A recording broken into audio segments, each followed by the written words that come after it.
Bonjour et bienvenue dans le podcast de la Guilde française des scénaristes, Secret de scénariste, épisode 3.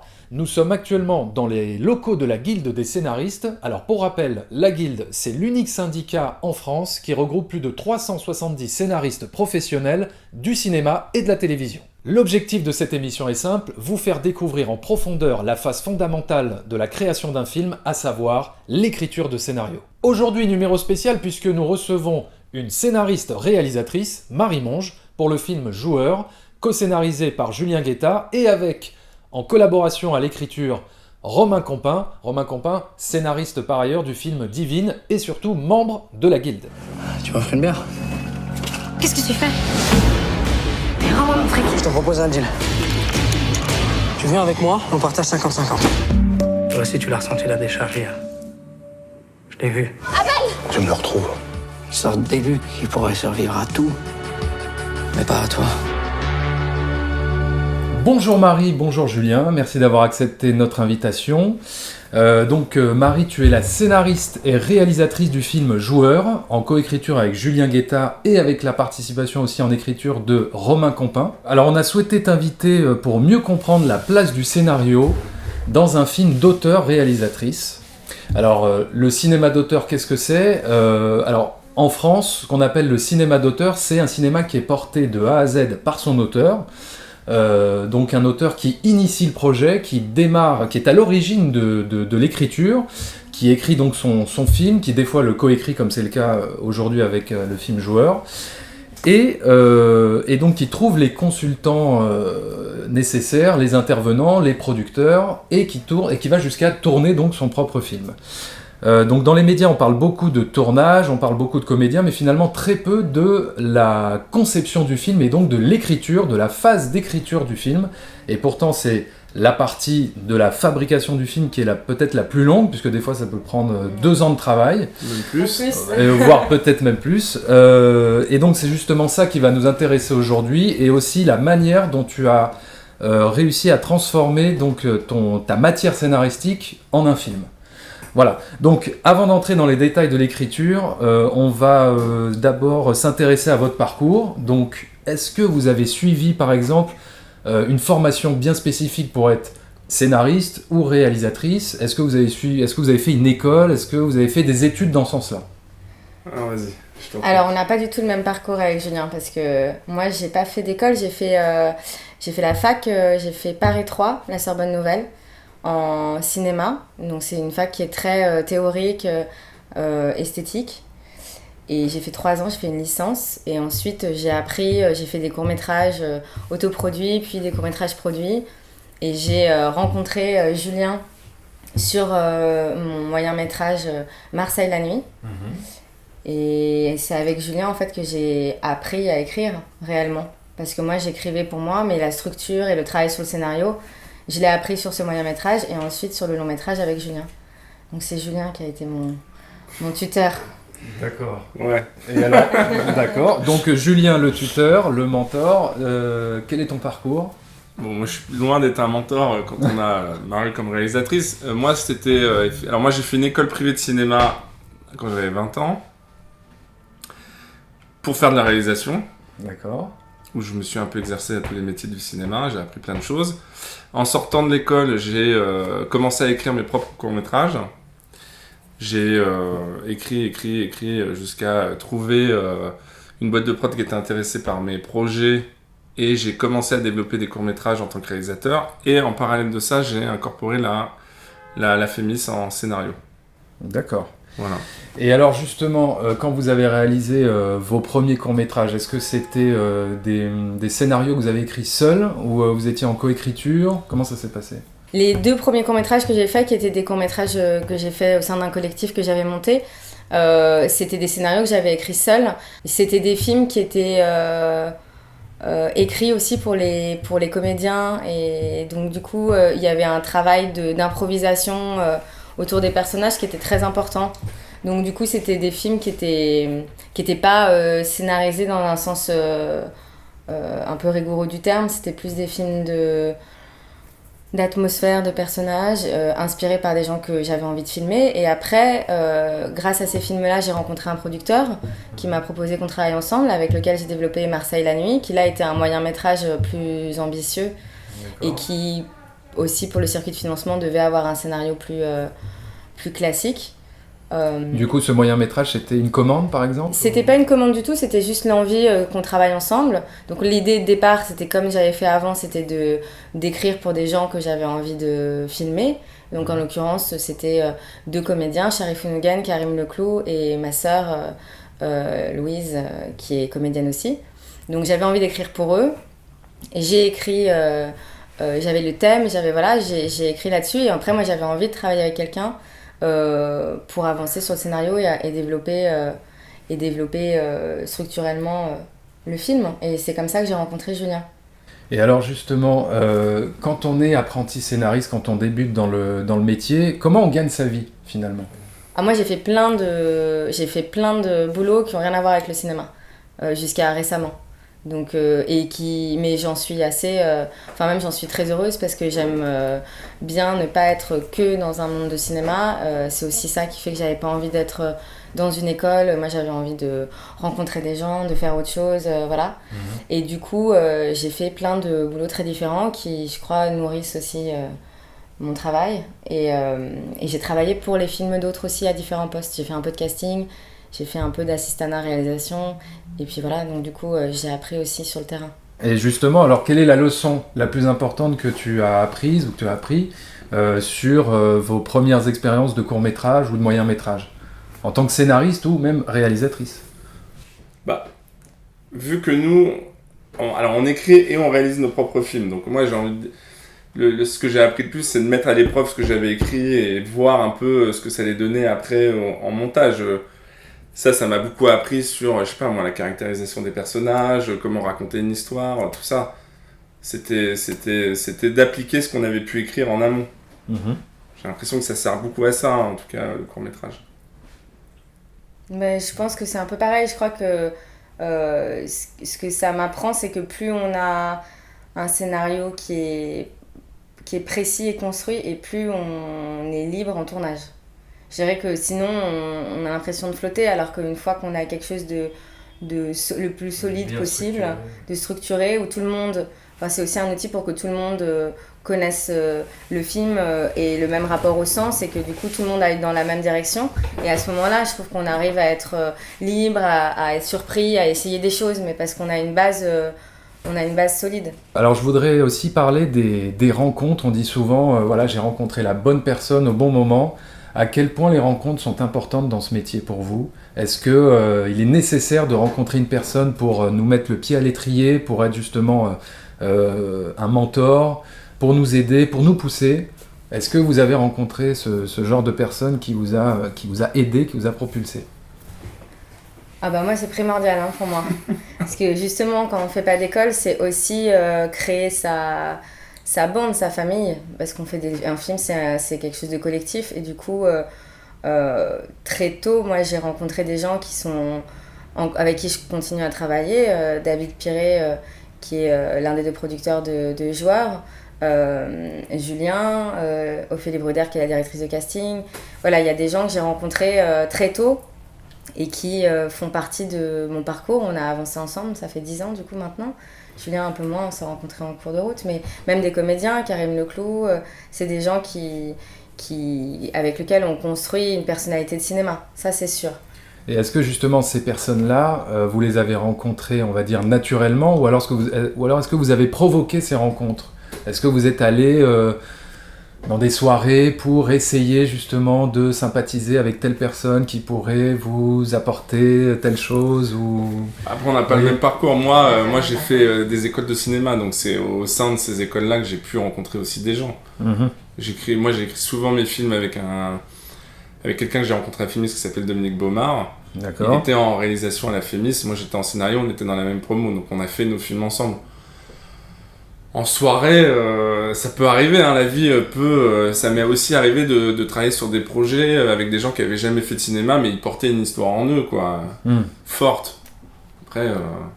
En tout cas, la démarche d'aller provoquer des rencontres d'aller à des événements, des festivals, etc. pour rencontrer des gens, j'avoue que moi, je ne l'ai jamais eu et je ne l'ai jamais vécu comme ça. Après, on rencontre des gens. Oui, mais ça se fait naturellement. Ça se fait naturellement. Après, la différence c'est aussi que je comprends très bien qu'on ait besoin de ça quand on n'a pas rencontré bonne personne. Moi, j'ai eu de la chance, j'ai rencontré des gens tout de suite. Et je pense que c'est aussi en faisant, parce que moi, avant de faire la féministe, là, on y réfléchissant un petit peu, je me suis mis, moi, à écrire tout seul quelque chose, sans connaître ce milieu-là. Ouais. Et c'est en écrivant ce que j'ai fait qui m'a permis de rencontrer des gens. Je suis pas arrivé en disant, tiens, je vais rencontrer des gens dans les festivals, machin. Je suis arrivé avec quelque chose de concret. Ouais. Un scénario qui m'a permis ensuite de rencontrer des producteurs et ainsi de suite. Essayer de convaincre des gens, des producteurs. Ouais, mais avec quelque chose. Oui, bien sûr. Si on arrive juste comme ça, évidemment. C'est pas grand-chose. Alors, on va passer à la naissance du film Joueur. Donc, comment est née l'idée de ce film ? Est-ce que cette idée, c'est toi qui l'as eue, on va dire, en premier ? Ou est-ce que vous l'avez eue tous les deux collectivement ? Est-ce que Julien est venu après ? Est-ce que tu avais déjà écrit une première version du scénario ? Alors oui, moi j'avais... en fait, l'envie du film, elle remonte à très longtemps parce qu'elle est née...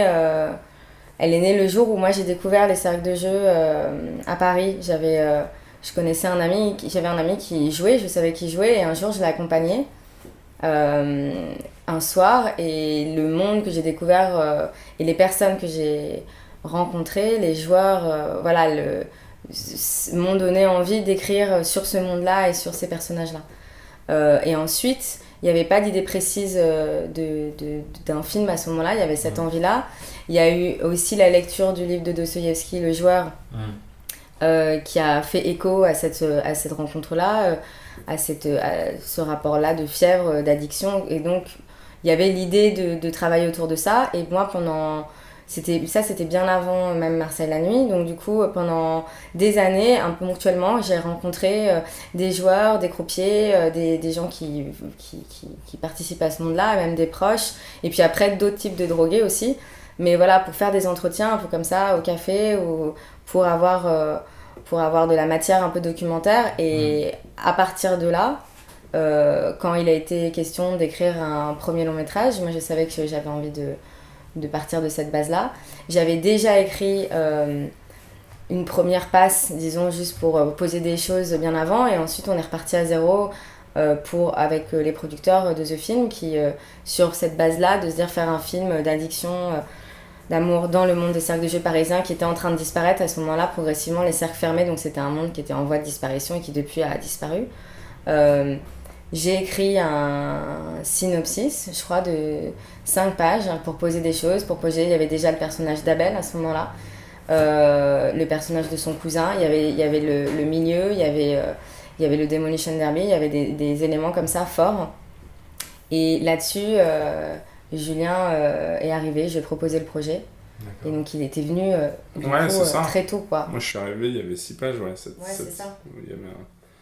Il y avait un début de film, une envie de film, en fait. D'accord. Et alors donc justement, est-ce que vous êtes du genre à faire ce qu'on appelle un outline, c'est-à-dire un plan précis de la structure, avec par exemple premier acte, deuxième acte, troisième acte, et une ligne pour chaque acte, admettons, pour avoir vraiment un plan global de l'histoire du film ? Ou alors est-ce que vous vous lancez directement dans l'écriture du scénario avec les dialogues, les didascalies ? Est-ce que vous vous lancez directement là-dedans ?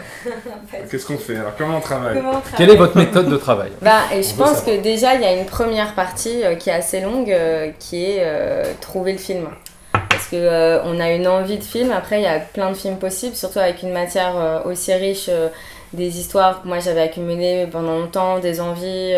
le livre, voilà, il y avait toute cette matière-là. Je pense que le premier travail qu'on a eu avec Julien, ça a été d'en parler, d'essayer de voir un peu...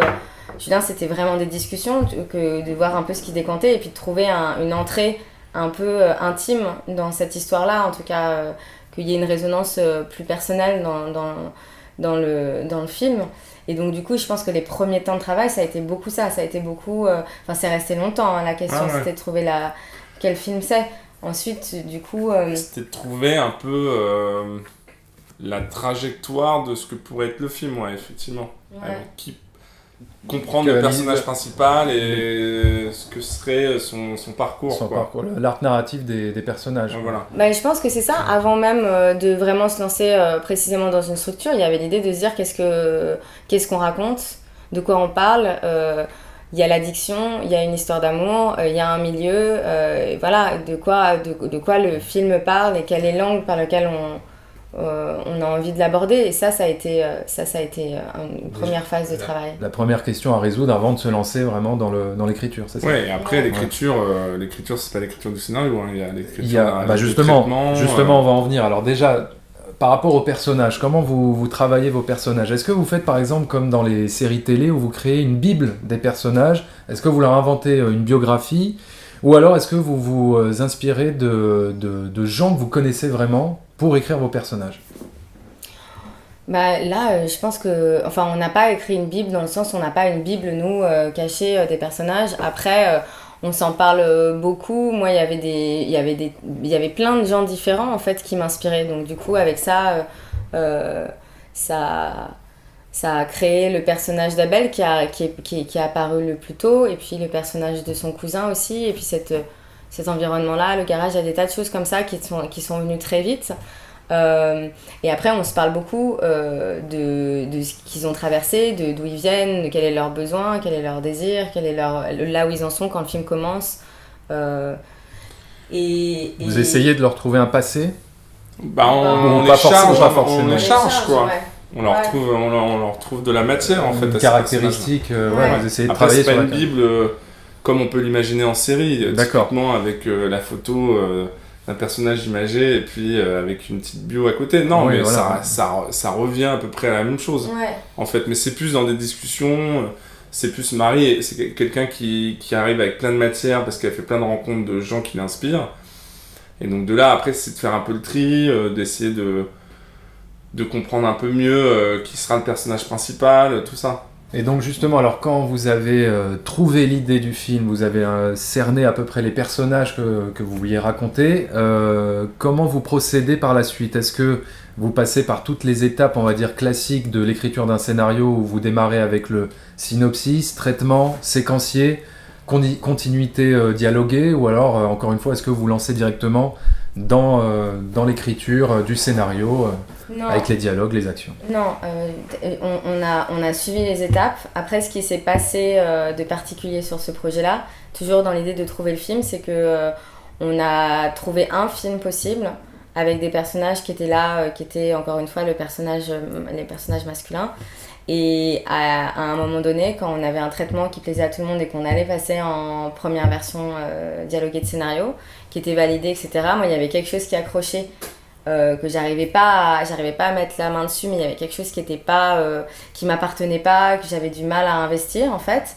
Et là on s'est rendu compte, et c'est vraiment une discussion, enfin c'était pendant une session de travail, c'est avec toi, on s'est rendu compte que le problème qu'il y avait, c'est qu'il fallait inverser le regard et que moi j'avais besoin de raconter l'histoire du point de vue d'une femme, ce qui n'était pas l'origine du projet. L'origine du projet, c'était de passer du côté vraiment des joueurs. Et il y avait une jeune fille qui arrivait, et là, à un moment donné, on s'est dit qu'il fallait inverser, et c'est à partir de ce moment-là qu'on a trouvé le rapport plus intime, plus personnel dans le film, et qu'on a su que le regard, ça allait être ça, que le film, ça allait aussi parler du désir d'une femme pour un homme, d'une trajectoire d'un personnage féminin, de la métamorphose d'une jeune fille, et à partir de là, on savait cette fameuse question de quoi parle un film. Profondément, on savait qu'il y avait l'addiction, le jeu, Oui, l'histoire à d'amour. partir de là, on a pu questionner le film, en fait. Voilà.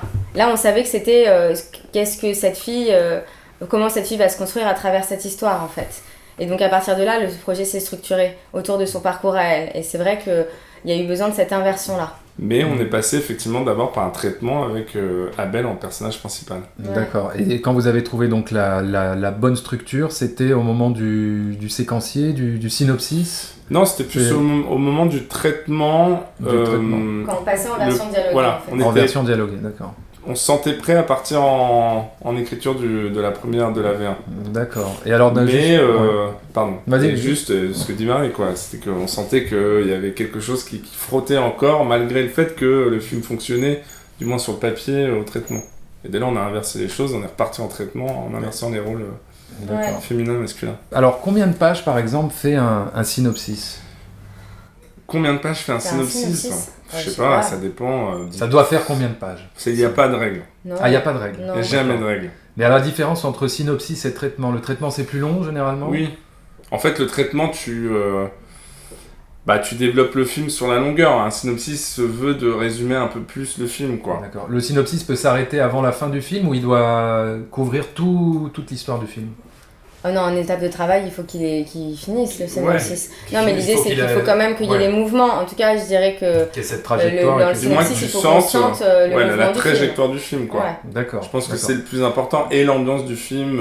Je sais pas, sentir qu'il y a quelque chose de différent ou qui puisse être un peu fort, ou je sais pas moi, mais en tout cas. Donc, Que les enjeux soient là, en fait. Je Soient un pense peu que là, dans ouais. les synopsis, il faut Oui. les personnages, les enjeux, la reine et le mouvement général du film. Après, le traitement, du coup, on rentre quand même... on rentre plus on en rentre profondeur vraiment dans en les profondeur scènes. dans les- ouais, voilà. c'est un Dans synopsis, la c'est un situation. synopsis plus détaillé le traitement. On va dire ça comme ça. Ouais. Plus Bah, c'est détaillé. C'est Ouais, l'étape ça. intermédiaire entre le synopsis, le synopsis et le scénario dialogué, version dialoguée. Il y a Après, plus d'action, plus de détails sur l'action. Oui, Ah bah oui. oui, oui. Ouais. Et là, par exemple, si on met une structure en acte, elle apparaît davantage au traitement qu'au synopsis. Ouais. Après le synopsis, nous, ce qu'on faisait, le traitement, une fois qu'on avait un traitement, on passait au séquencier, voir comment on articulait ça par séquence. Et après, on passait en version dialoguée, on faisait vraiment les étapes comme ça. Donc. On va aborder donc la journée type d'un scénariste et je vais vous poser des questions là-dessus. Quand vous vous asseyez au bureau, par exemple, combien d'heures vous passez à écrire par jour? Ou alors est-ce que c'est par exemple en nombre de pages que vous fixez un objectif? Moi, Par j'écris 9 heures par jour. 9 heures Je par jour. rigole. Tout le truc hyper. Stephen King, il écrit que le matin. Non, par exemple. contre, en tout cas, moi, j'ai pas forcément de règles, mais encore une fois, ça dépend avec qui on travaille, à quelle étape on en est. tout Avec ça. Marie, par exemple, est-ce que c'est difficile? Est-ce qu'il faut écrire 9 heures par jour, justement? Non, il faut pas écrire 9 heures par jour, mais en tout cas, on se voyait tous les jours pendant, je sais pas, ça dépend des moments. En tout cas, il y a une règle. Donc c'est ni en nombre d'heures, ni en nombre de pages. Moi, qu'on franchement, doit je serais incapable de répondre à cette question parce que. Si ce je n'est pense de que travailler tous les jours à Voilà, son je pense bureau, qu'il faut tous Ouais. les jours travailler. se Après- discipliner, Après, travailler, ça veut pas forcément. Je pense aussi que travailler plus de 4 ou 5 heures comme ça, quand on n'est pas dans un moment de rendu, c'est différent. C'est-à-dire que quand on sait qu'on a une deadline ou qu'on a un rendu, là, on peut écrire 10-12 heures. Mais sinon, à un moment donné, on n'a plus de recul sur ce qu'on fait. Donc je pense que c'est important de ne pas s'acharner. Ça peut être écrire sur des projets Oui, d'autres. non, moi je pense que la journée Voilà. type, c'est surtout de se mettre au bureau, quoi qu'il arrive, même Voilà. quand on n'a pas envie d'y aller. Voilà, c'est ça. tout. C'est Se avoir une forcer à discipline. se mettre devant l'écran et et d'attendre écrire des l'inspiration. conneries ou pas. Ouais, C'est bah. un peu ça. L'inspiration, ça faut aller la chercher un peu, quoi. Voilà, faut Donc, aller du la coup, chercher. ça veut dire se confronter à l'ordinateur qu'on a en face de soi, là. Mais oui, et puis après, c'est pas seulement juste écrire, je pense que c'est aller voir, aller regarder des choses, se documenter, rencontrer des gens, voir des photos. Enfin, je pense qu'il y a beaucoup de choses qui peuvent nourrir une écriture. C'est pas simplement, ça passe pas simplement juste par de l'écrit. Et ça, c'est du temps en fait. Alors bah justement, sur ton film, il y a donc un monde qui nous est un petit peu inconnu, le monde des cercles de jeu. Et on sent que, quand on lit le scénario, on sent qu'il y a eu des recherches sur ce monde-là pour y retransmettre tous les codes qu'il y a dans cet univers, les personnages qui y habitent, etc. Donc toute cette phase de documentation, ça prend combien de temps à peu près quand on se lance dans l'écriture d'un scénario? Est-ce que ça a duré beaucoup de temps? Bah moi je sais pas, à partir du moment où... Là, par exemple, ce sera sans doute différent sur les prochains films. Là, comme ça a commencé quand j'avais 22 ans et que le temps que je me dise, bah tiens, j'en suis à faire un long, tout ça, j'avais une matière que j'avais accumulée comme ça, de manière... Donc, il n'y avait pas de rigueur là-dessus, sur la documentation. Après... c'est un film qui est documenté, ça c'est certain. Est-ce que tu as fait des interviews, par J'ai fait des exemple? interviews, Tu as rencontré les gens? J'ai fait des interviews, j'ai été visiter plein de cercles différents à Paris, j'ai été au casino, j'ai été rencontrer des gens qui travaillent avec des addicts, j'ai rencontré des addicts, j'ai rencontré d'autres types d'addicts que des addicts au jeu. Ça prend combien de temps, donc, du coup, cette phase de documentation? Mais ça prend tout. Enfin, c'est continuellement. Ça continue c'est même continu. avant le tournage, en fait. Ce que je veux dire, c'est que c'est sans arrêt. Tu te nourris de C'est-à-dire toutes que ces moi, je expériences. rencontre des gens, en plus, je suis comme ça, je rencontre des gens qui me racontent des histoires, alors ça m'intéresse, j'arrive, je vois Julien, je lui dis j'ai rencontré, j'ai entendu cette histoire, tu crois pas que ça fait écho à ça? Le film, il prend toute la place, donc toutes les Après, personnes Marie, qu'on elle a rencontre- toujours eu ce truc de rencontrer des gens, de se documenter, parce elle était aussi la réalisatrice du film, donc ça lui servait pour plus tard et tout. Bien sûr. Moi, en tant que scénariste, sur le projet, à un moment donné, j'avais une mission, c'était de raconter l'histoire avec les personnages qui étaient là. Donc j'entendais tout ce qu'elle pouvait me dire sur les personnes qu'elle rencontrait, mais pour le coup, à partir du moment où on avait caractérisé nos personnages, on est resté focus sur eux. Mais pour le coup, Marie, elle continue même encore aujourd'hui à se documenter sur des gens, quoi. Il y a un Oui, truc c'est comme ça, c'est pour ça que je peux pas répondre. C'est que moi, mais jusqu'à une semaine avant le tournage, j'entendais parler d'une partie, c'était j'allais parti, aller quoi. voir la partie, quoi. D'accord. Donc, justement, est-ce que pour vous, c'est primordial de se nourrir, de nourrir en fait le scénario qu'on écrit avec ses propres expériences personnelles, ou alors est-ce que vous arrivez à vous approprier un sujet qui vous est totalement étranger? Faut simplement être sincère, je pense. C'est-à-dire que on peut parler d'extraterrestres tout en on n'a jamais vu d'extraterrestres et quoi que ce soit, mais il faut injecter des choses qui nous sont proches. C'est aussi simple que ça, quoi. Donc ça peut être des petites choses, mais on n'est pas obligé d'avoir vécu des choses extraordinaires pour pouvoir écrire. Il s'agit juste de sentir ce qui peut nous toucher et de comprendre ce qui nous touche pour le mettre au service d'une histoire qui peut être plus grande que la nôtre. Mais en tout cas, moi, je suis pas prisonnier de ma vie, quoi. Ouais. Tu peux raconter autre chose. J'ai l'impression, et c'est ce que j'ai envie de faire, d'ailleurs. Bien sûr. C'est ce qui est intéressant. On va aborder maintenant la phase de coécriture, comment ça a fonctionné pour vous. Donc, moi, ce que je voudrais savoir, c'est est-ce que vous avez travaillé chacun de votre côté, ou alors est-ce que vous vous êtes réunis pour écrire la moindre ligne du scénario? Est-ce que chacun écrivait, je sais pas, séquence 1, l'autre personne séquence 2? Est-ce que c'était un jeu de ping-pong, ou alors vraiment vous vous Non. réunissiez, quoi qu'il arrive, pour écrire? Alors, comment on travaille? Ou les deux? Ça dépend de où on se situe dans l'écriture et dans le développement des versions de scénario, quoi. Alors, je sais pas, mais dans les séquenciers, par exemple, on pouvait être ensemble et on essayait de développer ensemble les séquences du film. Après, quand on est à la V6, on peut écrire ensemble parce qu'on connaît bien les scènes et tout ça et modifier des choses ensemble.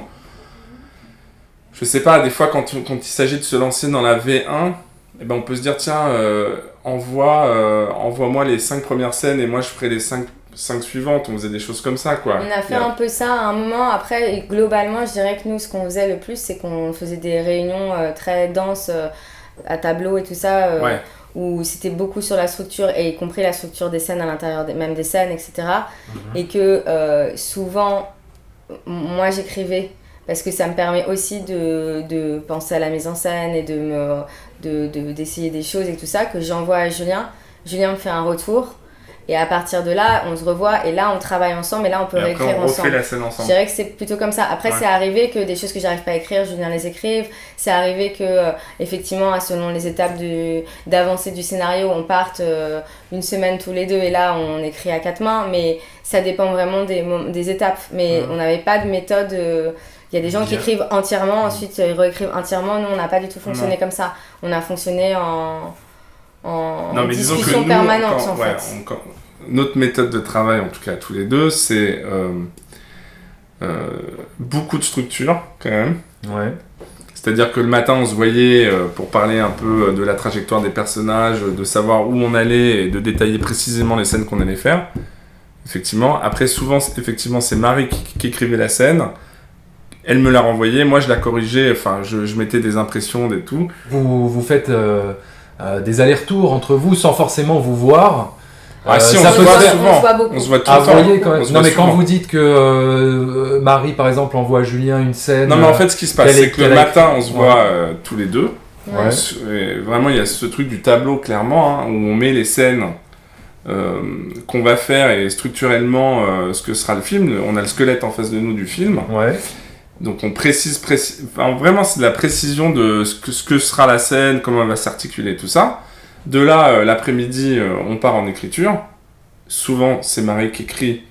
Moi, je rebondis dessus en rajoutant des choses, en enlevant des choses. Et le lendemain matin, on se relit la scène ensemble et on corrige ensemble. D'accord. C'est ce qui se passe. C'est ce qui se passait à chaque fois. Ouais. Après, il y a des étapes de travail, mais ce que je disais tout à l'heure, tout dépend où on se situe dans le film, c'est-à-dire dans l'écriture du film. Je sais pas, si on arrive à la finalité d'un scénario, on peut ne pas se voir et s'échanger des mails et des commentaires sur le scénario pour couper des trucs, pour se dire « Ah tiens, ça, ce bloc-là, il est pas bien », et tout ça. Mais le début, bah, on se voit souvent, quand même. Ouais. Et alors justement, vu que vous écrivez à deux, comment vous faites pour garder une homogénéité de ton, vu que vous avez chacun votre sensibilité, vous avez chacun votre personnalité? Est-ce qu'il y a une des deux personnes qui a écrit ce qu'on appelle un master draft, c'est-à-dire vraiment toute l'histoire pour vraiment rester sur un seul et même ton, ou alors vous avez réussi à... Bah, moi, en tant que scénariste, Ouais. quand je rencontre un réalisateur, je me mets toujours... j'essaie toujours de comprendre ce que veut le réalisateur et d'aller toujours dans sa direction. Ça veut pas forcément dire que je suis toujours d'accord avec lui. Je suis souvent pas d'accord avec lui sur plein de choses, mais en tout cas, j'essaie de jamais trahir le film qu'il veut faire.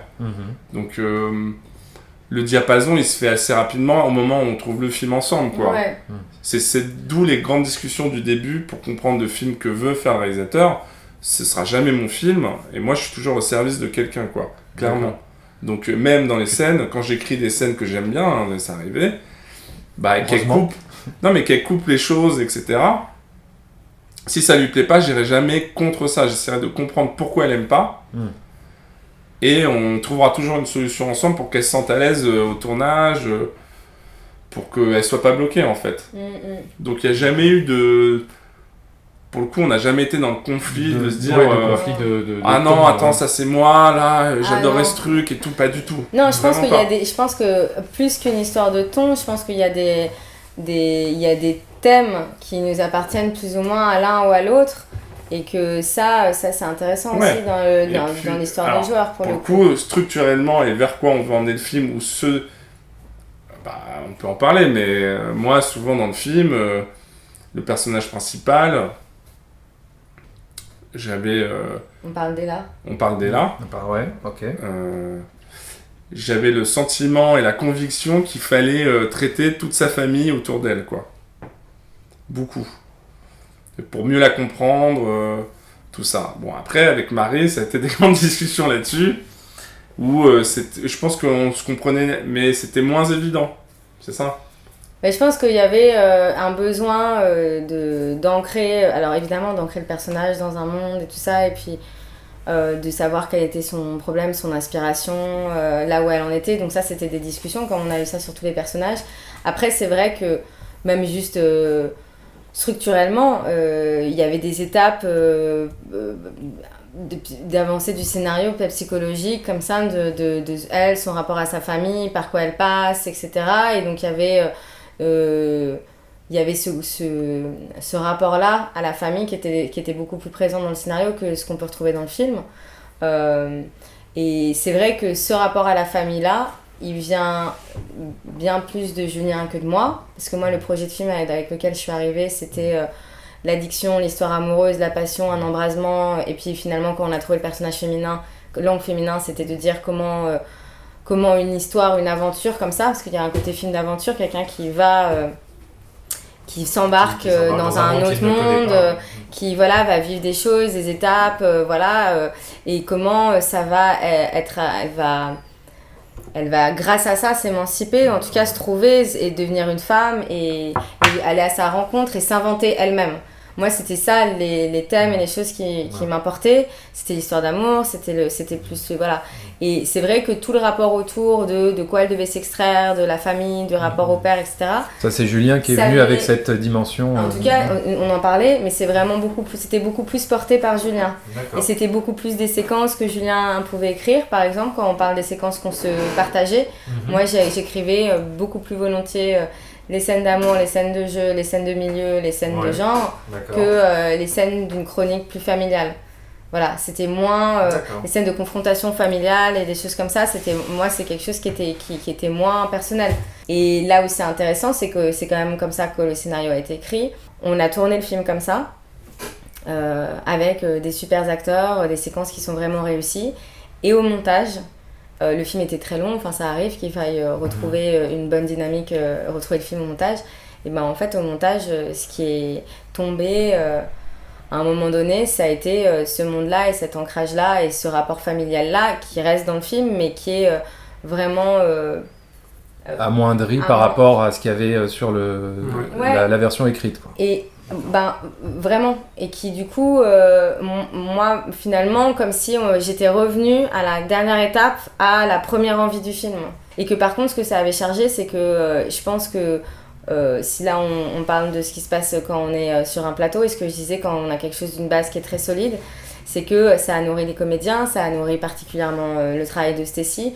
Ça fait que c'était incarné, ça fait qu'il y avait des enjeux comme ça qui deviennent des enjeux sous-jacents, qui nourrissent un hors-champ, qui nourrissent un ressenti, une incarnation. Moi, ce rapport-là à la famille, il est très loin du mien et il me parlait pas profondément, je crois. Alors qu'il y a quand même des choses intimes et personnelles dans le personnage d'Ella, et il me parlait pas profondément.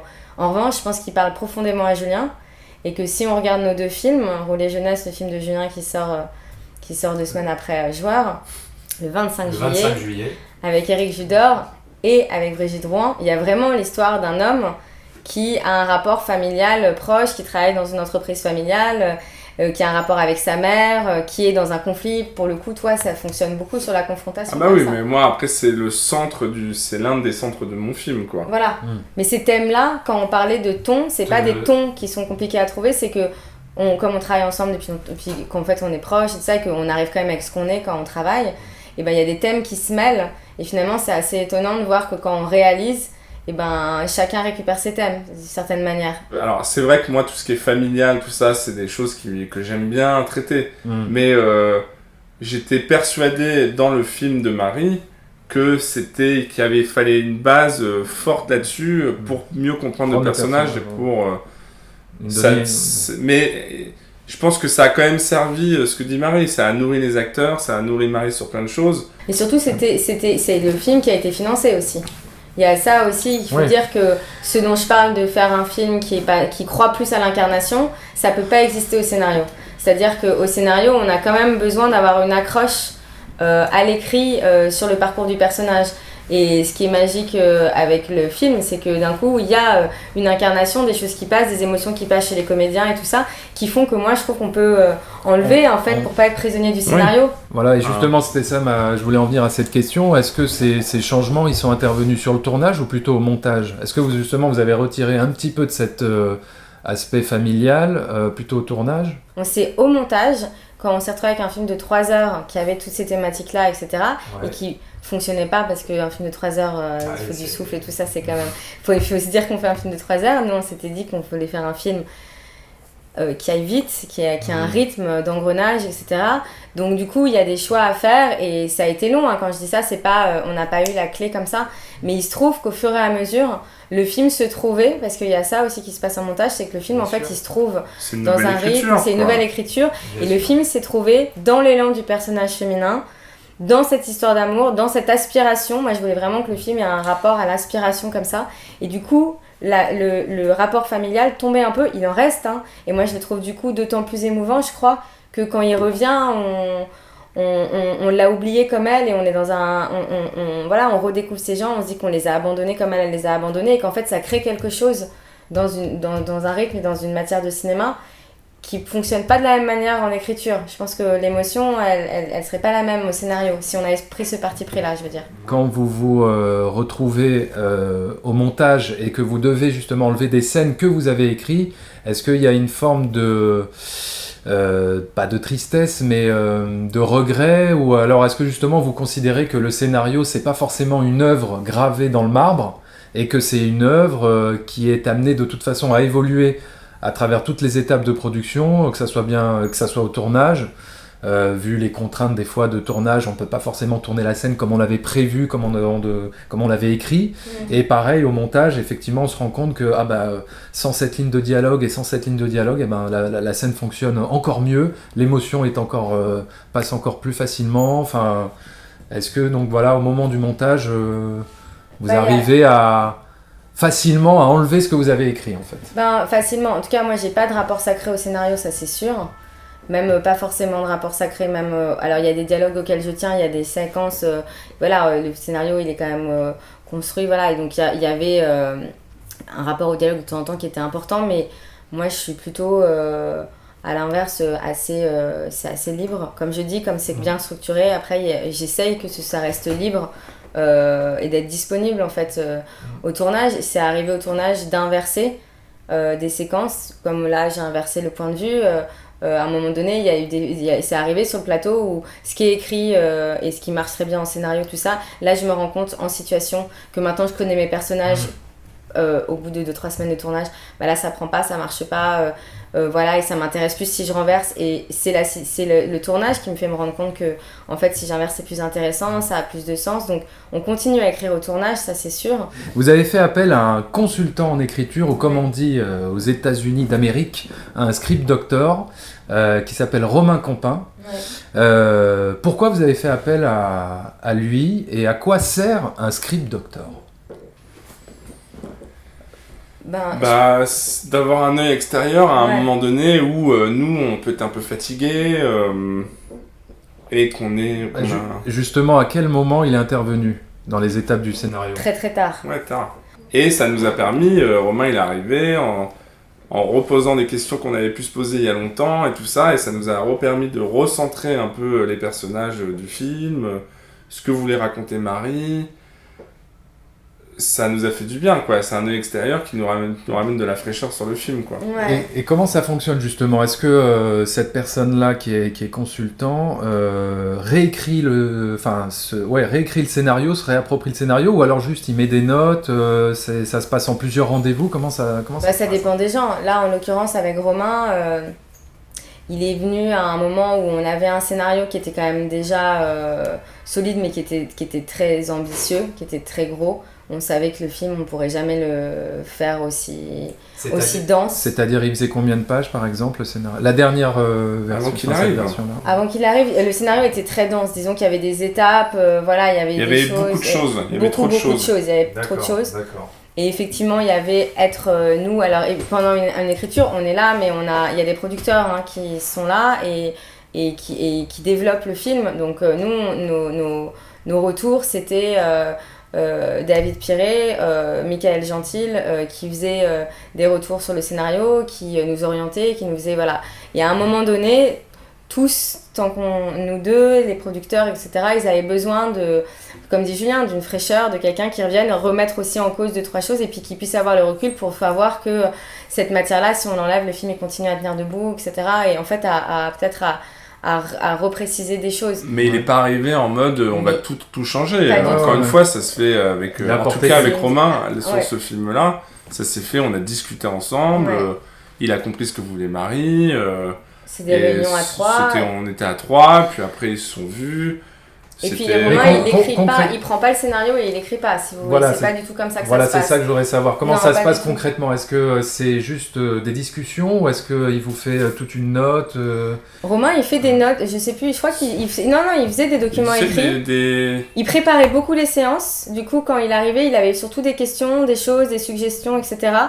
Mais il amenait rien, si vous voulez, il prenait pas la matière à l'écrire ou à mettre des notes. Il avait plutôt préparé des choses, remis en question d'autres, c'était à passer par des discussions, et après... En fait, il avait compris là où on en était, je pense que nous on avait juste besoin de, encore une fois, de D'un œil. repréciser des choses sur les personnages, un peu de la structure, et il avait compris ça, donc les conversations étaient très ciblées. Moi, Romain, il n'est pas arrivé, il nous a pas non plus complètement Pas du fait tout. exploser le Oui, il truc. vous a pas Ça, chamboulé ça a été plus... Non, pas du tout. Ouais, c'est plus arrivé sur des petites choses comme ça, mais qui ont permis de... des détails à régler de- par-ci par-là pour améliorer. Des détails ou en tout cas des décisions à prendre, des arbitrages, des choses à remettre en cause sur Qu'on fait lesquelles que le nous on film, était... c'est précisé encore plus. Voilà, lui il avait le recul nécessaire pour dire bah en fait le film il vraiment fondamentalement il parle de ça te ressemble, ça c'est... Et en fait il a ramené ça. À un moment où moi j'étais prise dans des choses qui étaient aussi techniques, qui étaient des allers-retours, des choses qu'on a retravaillé beaucoup et des discussions qu'on avait, Ouais, mais qu'on avait un peu mis de encore côté. une fois, c'est une nouvelle fraîcheur. Ouais. À un moment donné, en tant que scénariste, tu t'épuises aussi sur un Bien projet. sûr, bien Tu as sûr. besoin de quelqu'un, que quelqu'un arrive pour insuffler un nouveau... Ouais. C'est ça. un C'était- souffle, quoi. c'était très Un œil un précieux, peu quoi. neuf Ouais. Sur le qui a du projet. recul. Alors, est-ce que vous avez été victime de ce qu'on appelle le writer's block, le syndrome de la page blanche? Et si oui, comment vous faites pour vous en sortir? En général, ou sur ce film-là? On va dire sur ce film-là. Voilà. Est-ce qu'il y a eu une scène qui vous a bloqué et qui vous a empêché de continuer l'écriture? Non, pour le coup, franchement, on n'a jamais été bloqué, quoi. Non. Enfin, on n'a jamais été bloqué. On a souvent été bloqué dans la structure, dans le film. Hein, Ouais. ça, Mais pas des semaines. Non, mais même au-delà de ça, c'est-à-dire qu'on peut être bloqué, mais dans une séance de travail, en se disant putain, on n'y arrive pas, c'est quoi le film et tout ça, mais ça nous a jamais empêché d'écrire des scènes. Non. On s'est jamais dit, on est bloqué, quoi. Oui, ouais, jamais vous avez. Enfin, je veux dire, est-ce que par exemple vous êtes arrivé à une séquence où vous n'arriviez pas à trouver la solution, on va dire, pour vous amener à la séquence d'après, et vous vous êtes dit bon, on va passer, tant pis, on la met entre parenthèses cette séquence, on y reviendra plus tard, et on avance dans le reste de l'écriture parce qu'on sait à peu près où est-ce qu'on doit aller, et on reviendra résoudre ce problème plus tard. Alors, Ou alors ça, est-ce c'est qu'il pas faut autre résoudre chose. le problème tout de Ça, suite? c'est pas du tout ta méthode. Non. Julien, on affronte tout le temps, tout de suite. En On fait, a rien Il faut à trouver la faire. solution tout de Non, suite, mais sinon on continue. ça dépend. Enfin, ce que tu dis. Alors, si c'est une petite scène qui. Bon, il n'y a pas de petite. Enfin, chaque scène doit servir, pour Bien. moi en tout cas, le récit, quoi. Souvent, quand tu sais pas ce que tu veux raconter dans cette scène à tel moment, ça veut dire qu'il y a quand même un problème sur le personnage principal, à mon avis. Mhm. C'est symptomatique en fait. Il y a un truc qui va se passer qui va pas se régler forcément et de passer à la suite.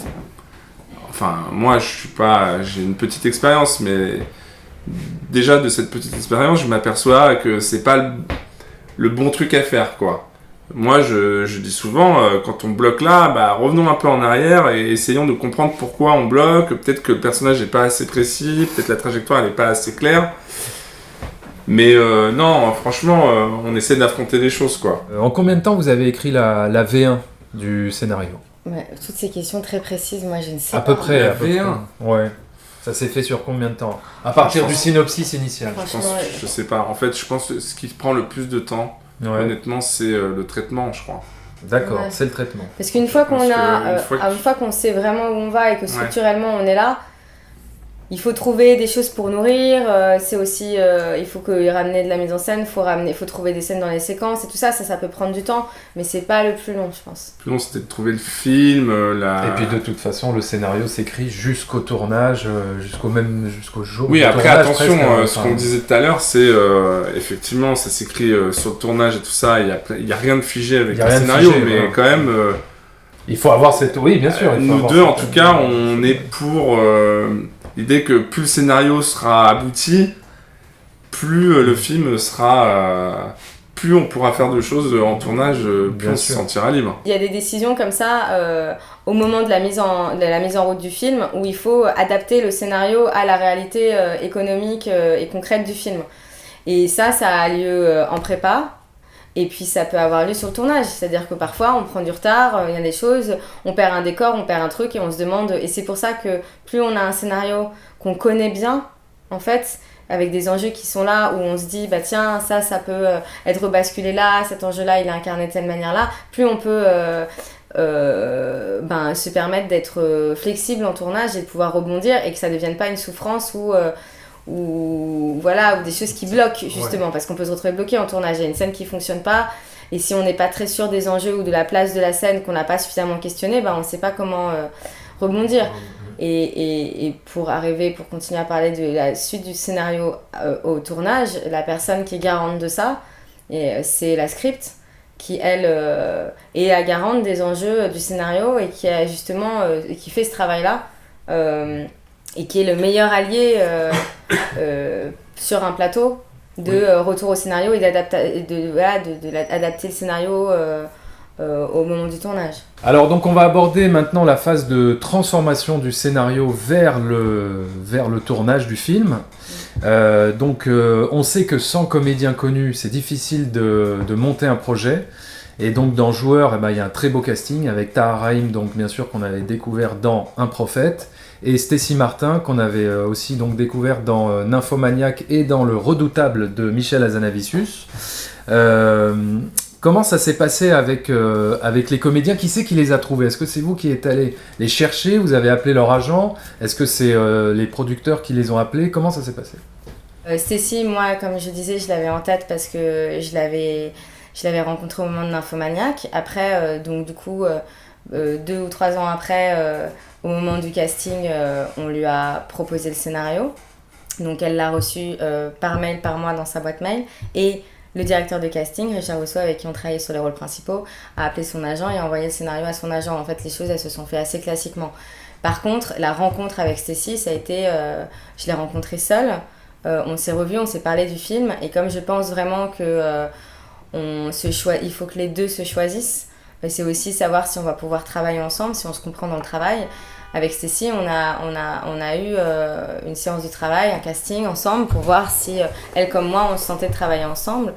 Et puis je trouve ça important d'avoir cet essai-là parce que c'est le personnage principal du film et que c'est elle qui a le plus d'étapes, je dirais, celle qui tient le film, donc celle qui a le plus d'étapes à traverser, etc. Donc Stécie, ça s'est passé comme ça. Et Tahar, ça s'est passé pareil, le Richard Rousseau, le directeur de casting, les rôles principaux, le connaissait bien parce que c'est celui qui l'a trouvé, qui était sur Un prophète. D'accord. Donc ils se connaissent depuis très longtemps. Et donc du coup, au moment de trouver l'acteur pour Abel, on a évoqué plusieurs noms. Il y a eu évidemment le nom de Tahar. Et en fait, Tahar, on lui a envoyé le scénario et moi je l'ai rencontré seule aussi, au café, comme Stécie. Et c'est la discussion qu'on a eue qui fait que moi j'ai eu extrêmement envie de travailler avec lui. Et plus que ça, j'avais envie de les faire se rencontrer parce qu'un couple, c'est voilà, la différence en fait, c'est qu'il n'y avait pas juste à trouver les bonnes personnes pour le rôle, il y avait à trouver un couple qui moi m'intéressait, un couple qui allait fonctionner. Ça, l'alchimie, c'est un pari et en plus ils ont mis beaucoup de temps à se rencontrer. Mais en tout cas, moi j'avais une intuition qui était que ils étaient suffisamment différents et en même temps profondément humaines. Je parle de là de qualité humaine. En dehors du fait que c'est des acteurs qui sont très bons, très professionnels, etc. Donc ça, il y avait ça. Mais ils ont ils ont un rapport au monde qui est assez semblable. Ils sont très curieux, ils sont très chaleureux, ils sont très sensibles, ils ont une vraie profondeur. Et donc je me disais que même s'ils étaient très différents, leur rencontre pouvait créer quelque chose d'intéressant et que je pensais qu'il y avait une complicité possible, ce qui a été le cas. Alors justement, par rapport aux comédiens, quel est l'apport qu'il peut y avoir sur le scénario? Je suppose que vous faites des lectures du scénario avant le tournage avec tous les comédiens. Donc tu disais que Tahar Rahim s'est réapproprié le personnage. Est-ce que donc il a changé des lignes de dialogue? Est-ce qu'il vous a apporté une nouvelle perspective sur le personnage? Comment il se l'est réapproprié? Déjà, ils se sont mis à trouver comment l'incarner en fait. Et c'est ce que je disais, à partir du moment où il y a des choses qui passent par l'incarnation, il y a des choses qui ont moins besoin d'être formulées, il y avait des choses sur lesquelles parfois on pouvait discuter, y buter. Après, c'est pas des gens qui imposent. Mais ça, ils ont des personnalités très différentes et tous les comédiens du film, si jamais on prend Stécie, on a fait un travail assez long sur des étapes de personnages où elle a été se former physiquement, elle a fait du service pendant un mois. Nous, on a beaucoup parlé des étapes émotionnelles, etc. Donc, c'est passé par plein de choses, des films qu'elle regarde, des photos, de la musique et tout. Tard, ça s'est passé un peu comme ça. Et en même temps, lui, il questionne beaucoup au début de scénario, mais pas forcément que sur son personnage. Lui, il parle du scénario dans la globalité. Et une fois qu'il est dedans, il fait son travail. Et ensuite, ce qui est important, c'est de vivre les choses, qu'il se passe quelque chose au tournage. Donc, lui, pareil, il va faire ses devoirs, il va, comme il dit, il va aller se former au jeu, et moi de les voir ensemble, de passer du temps avec eux, ça me permet de préciser des choses aussi. Et puis après, là, on a répété avec Bruno, on a répété avec Stécie, avec Bruno, dans le restaurant, dans les lieux, etc. Donc, ces répétitions-là permettent de mettre à l'épreuve la séquence, de sentir si c'est le bon ton, s'il y a quelque chose qui résiste, de sentir si ça fonctionne ou pas. Moi, plus il propose et plus je suis heureuse parce que... Ouverte à l'improvisation ou au changement. À la proposition, je dirais. Ouais. L'improvisation, je sais pas si c'est complètement le terme parce qu'il y a eu des choses d'impro dans le film, mais assez peu finalement, mais c'est plus de la proposition et de sentir qu'on n'est pas enfermé dans une scène. Et alors moi j'avais une question un petit peu précise sur justement le scénario et concernant le personnage d'Abel, qui nous est présenté au début du film comme un petit voyou qui n'hésite pas à trahir la confiance de l'héroïne, de Ella. Comment vous arrivez dans le scénario à faire en sorte que les spectateurs aient de l'empathie pour un personnage qui au début nous apparaît comme un ennemi ? Alors, au scénario, comment on fait pour aimer Abel ? C'était des questions qu'on se posait souvent pendant l'écriture du film. Comment on fait pour le rendre sympathique, pour qu'on ait de l'empathie je pense que... C'est juste par sa personnalité ? Non, en fait, je pense que c'est la première scène du film où il apparaît. Alors c'est vrai, il est tout de suite très sympathique. Mais comme il fait ce qu'il fait par la suite, juste après, oui, mais on peut se dire « Ah, mais... » Il est pas agressif, en fait. C'est-à-dire qu'il est dans une manière d'arriver et le spectateur le découvre, non pas dans une situation où on peut le détester, mais dans laquelle on l'aime. Ouais, je comprends. Et c'est hyper important en fait, quand on écrit la première scène où un personnage apparaît, ça imprime quelque chose sur le spectateur tout de suite. Donc faut pas se louper sur la première scène du film. Après on aura tout le film pour laisser un sentiment sur le personnage, mais... Je pense que la première scène est la plus importante. Et en fait, malgré ce qu'il fait à l'héroïne au début du film, il apparaît quand même sympathique. La manière dont il le fait, c'est presque... Disons que c'est le projet du film, ça. Le projet du film, c'est raconter comment on peut être amoureuse de quelqu'un dont on voit très bien que c'est un loulou, que c'est un drogué, que c'est un type avec qui ça va bien se passer. C'est même le... Et puis c'est pas la première scène du film où il lui fait à l'envers. Non. C'est-à-dire que ça prend quand même un peu de temps. On a quand même au scénario pris du temps pour que le personnage principal s'attache à lui et tout ça. Il est pas tout de suite arrivé ça va vite quoi, mais... Ça va vite, mais il le fait pas tout de suite. La trahison, ça prend le temps ça prend un peu de temps. Un petit peu de temps. En fait, Abel, étrangement dans le film, on a fait attention à ce qu'il ne mente pas tant que ça. C'est-à-dire qu'évidemment, il fait des choses, il est sincère à des moments différents, parfois par omission, parfois machin, mais profondément, c'est quand même quelqu'un qui fait des coups. Mais c'est pas quelqu'un qui va se jouer de l'autre dans quelque chose avec ses sentiments, c'est pas quelqu'un qui est là-dedans. D'ailleurs il y a de très belles métaphores dans le film, il y a de très belles analogies entre évidemment la passion du jeu et la passion amoureuse. Il y a par exemple ce duel entre les deux joueurs autour de la table, on dirait que c'est une danse torride entre deux amants. Pourquoi avoir choisi de faire un rapprochement entre l'addiction au jeu et les relations amoureuses ? Au moment d'écrire le film, quand on a trouvé l'angle du film, justement aussi avec l'angle féminin, etc., il y avait l'idée de parler de la place que moi je pouvais connaître le mieux, qui était la place de la personne qui est à côté des joueurs, parce que moi je suis pas joueuse, qui peut être touchée par eux, et du coup de la copine, dans tous les sens du terme. Là du coup l'histoire d'amour, c'est qu'une passion amoureuse et une addiction, ça suit à peu près les mêmes étapes, les mêmes schémas. Et ça me paraissait une manière de pouvoir raconter un peu en miroir à la fois l'addiction et à la fois raconter une histoire d'amour. Raconter une histoire d'amour, ça permettait au film de ne pas être uniquement un film de chute et de ne pas être uniquement un film sur l'addiction avec des gens qui se détruisent, mais que le film soit porté par un élan... plus fort, plus romanesque, plus lumineux que juste deux personnages qui s'abîment et qu'ils soient portés par quelque chose un désir d'adrénaline, un désir d'intensité, un désir de mort parfois quand c'est l'addiction, mais un désir de vie et d'amour, et que ça c'était quelque chose ça rendait les personnages plus grands. J'en arrive à la dernière question. Sur quoi travaillez-vous en ce moment ? Est-ce que d'ailleurs vous allez continuer à travailler ensemble ou est-ce que vous avez des projets solo. Est-ce que vous pouvez nous en parler? Et Alors ben, je sais que Julien Guetta sort son premier film, c'est ça? Ouais. Le 25 juillet avec Éric Judor et qui s'appelle Rouler Jeunesse. Exactement. Voilà, donc déjà il y a ça.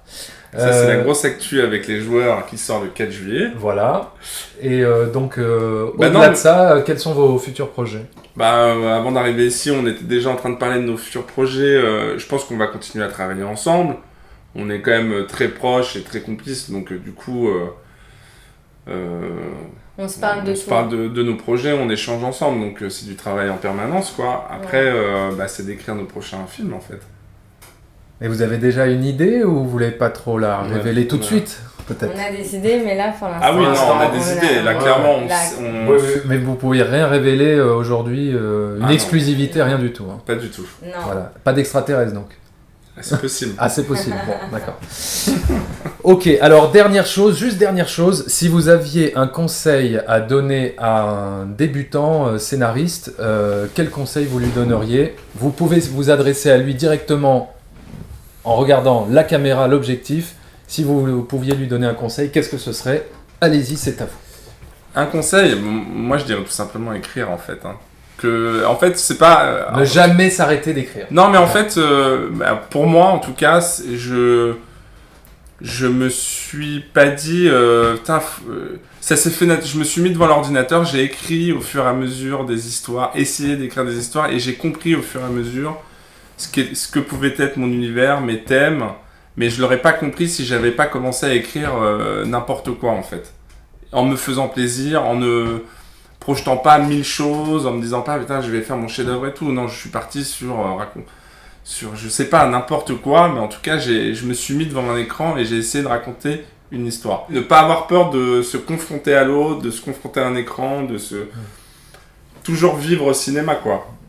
De faire lire un maximum ce Alors, scénario. Ça, Mais moi, ça, voilà, je suis pense que partisan c'est de notre, ça, mais c'est Annie, notre conseil à tous les deux. ça c'est Alors c'est voilà. de faire lire et au échanger énormément. maximum et d'en parler et de pas avoir peur ou envie d'avoir la chose la plus parfaite possible pour la mettre à l'épreuve. C'est toujours dur d'avoir des retours négatifs. Après, des retours négatifs qui sont constructifs, ça nous fait avancer, Avancer. toujours.